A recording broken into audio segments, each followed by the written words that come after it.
welcome to another video with Bluebeard Gaming. In today's video, I will be playing the VR game Oathbreakers. Let's do the big one today and check out the Great Forge.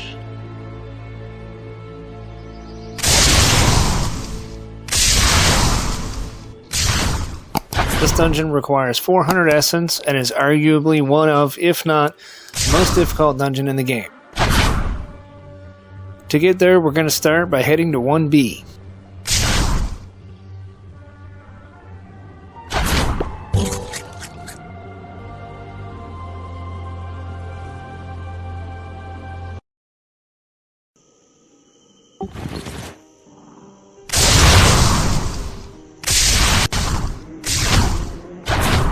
After we get to 1B, we will follow the path straight to 1N.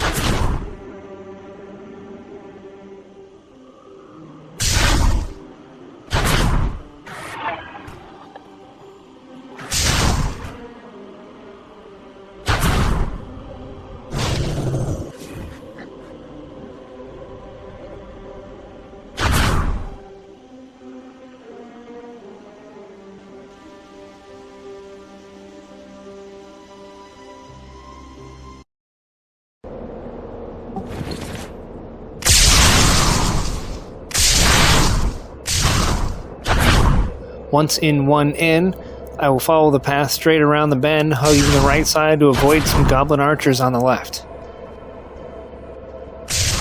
This takes us to 1O.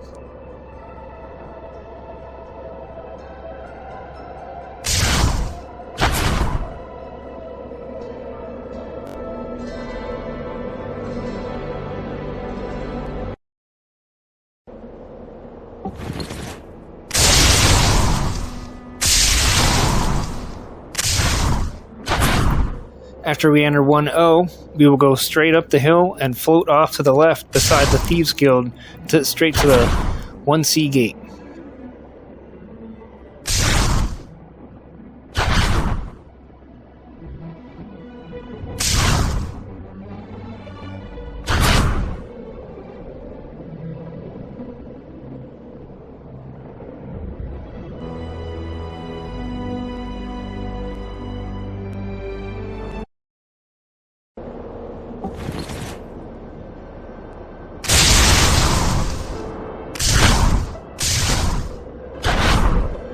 After we go through to 1C, I like to take a right off the path here and fly over the hills until I reach the wall.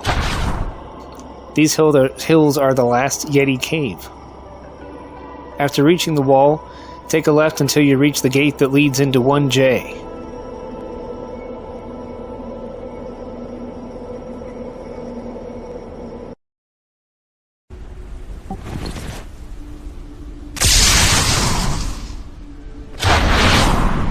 Once in 1J, take an immediate right, fly over the ice fence, and head straight in that direction until you hit the wall. After finding the wall, take a left, and follow it down to the next gate that leads into 1P.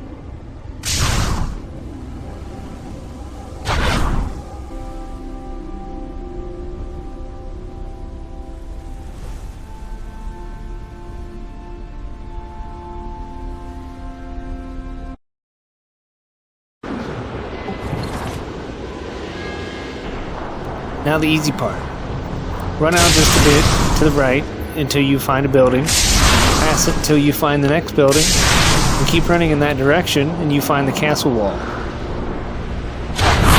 Scale the castle wall with knock up, run along it until you take an angled left turn.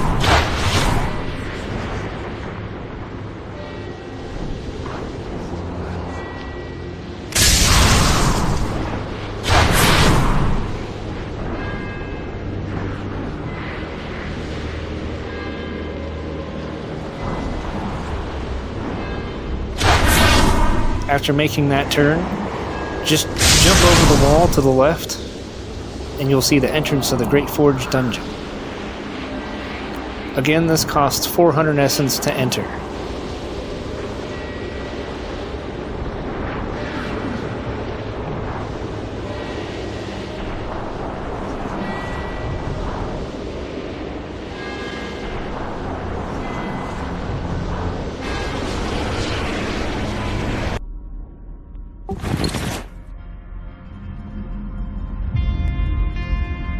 Once inside, you'll be greeted by a massive room with a lot of enemies in the middle. These enemies are split into groups of 3 mostly. The easiest thing to do here is to stay up on the stairs by the entrance and shoot to aggro the enemies in the middle straight ahead of you. The dark zombies to the left and the right are not really worth aggroing at all.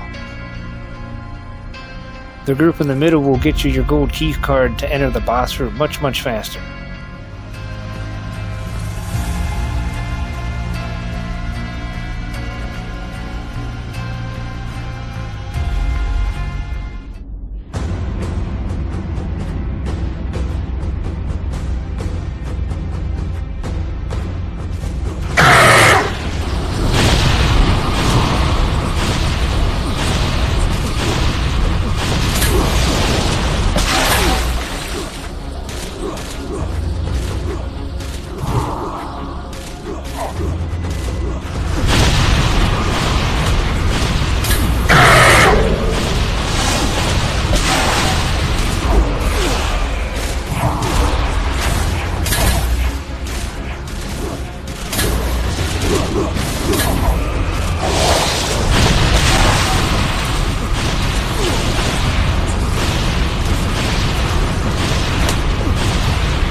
As you see here, we had to take the group down a number of times before we got our key cards.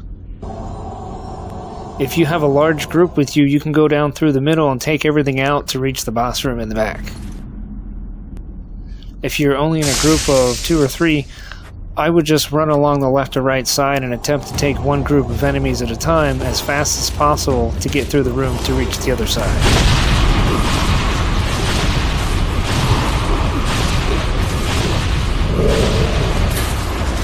This can be very challenging with 2 people or by yourself.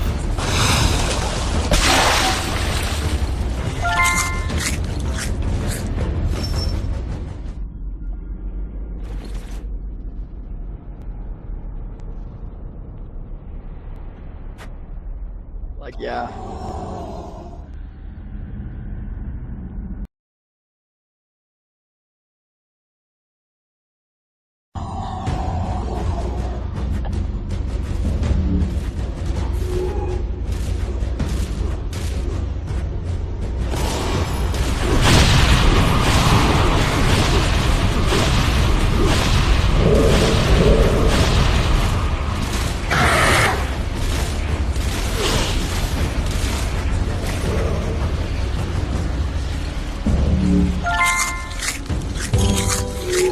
Alright, get a card and then we can do that.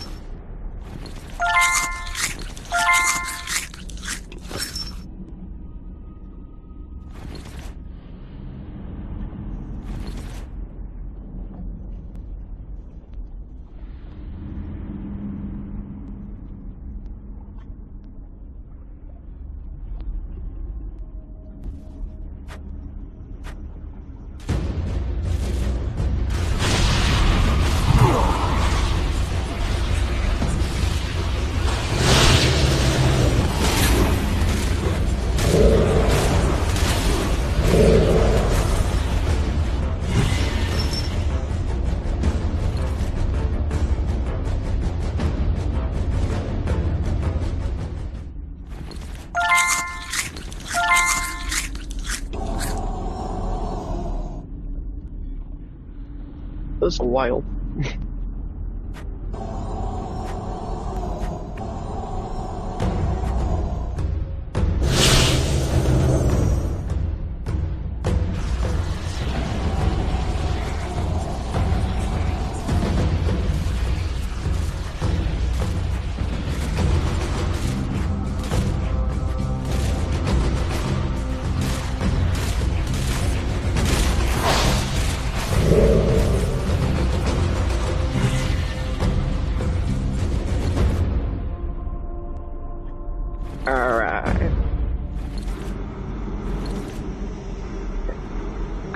Unfortunately, Let's go.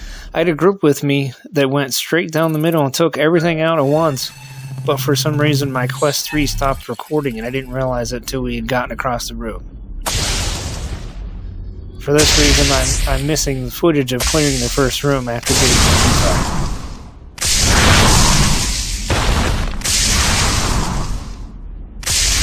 The boss room here is super difficult unless you know what to expect.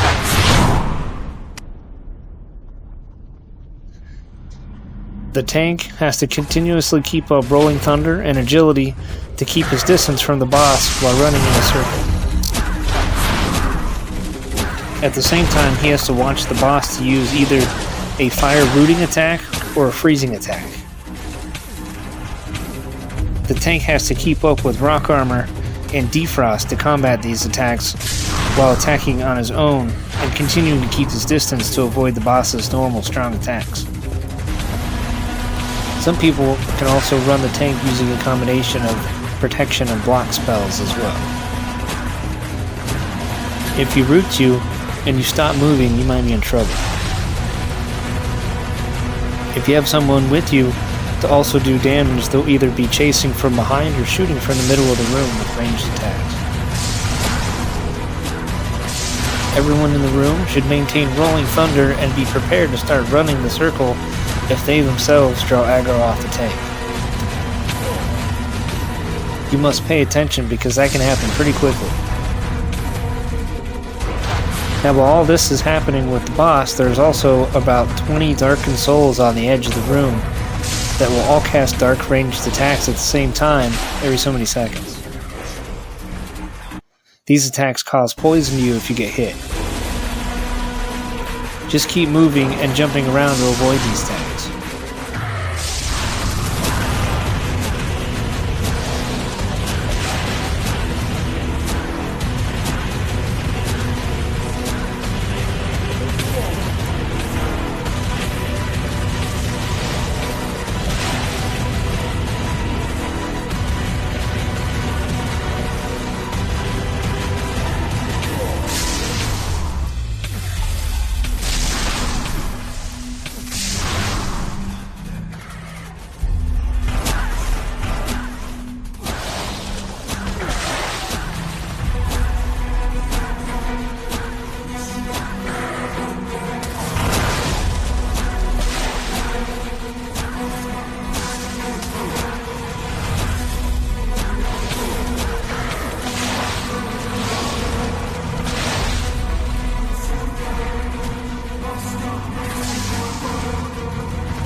After you've killed the boss and you loot him, he has a really high chance of dropping dark motes. Grab your loot and hopefully your keycard, red keycard, and use knockup as soon as you see the zombies on the outside shoot. You want to do this to avoid getting hit, because if you're still in combat, you cannot use your keycard to enter the treasure room below.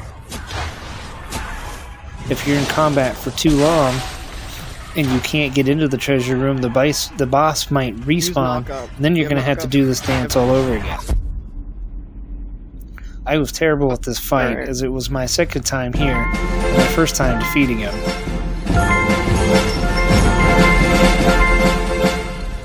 I did manage to get 3 dark motes, which was nice. Once in the treasure room, you have a bunch of chests to open. Then, in the back, around the exit door, you have on your left the ice chest, and on your right a new chest called the Heartless Relic chest. Upon opening my first relic chest, I received a relic greatsword. That's pretty rad. Relics are T8 weapons that you can add motes to at the blacksmith to give them any element you want.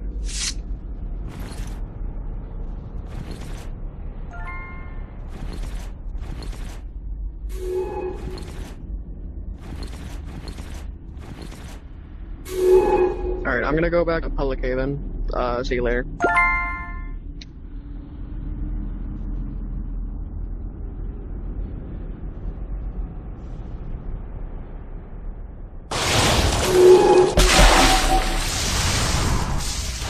I did complete this with a very skilled friends the second time, so let me show you the next reward.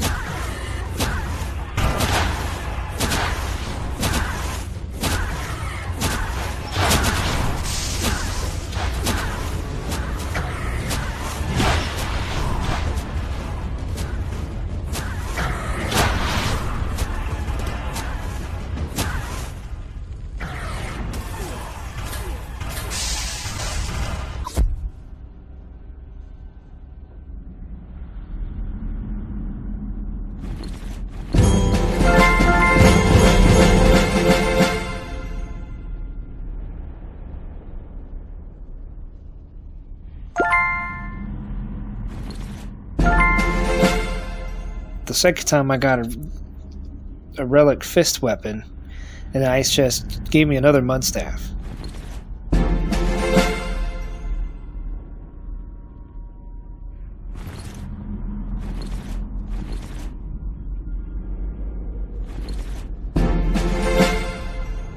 Alright, well that's all the footage I have for the Great Forge. Thanks for watching.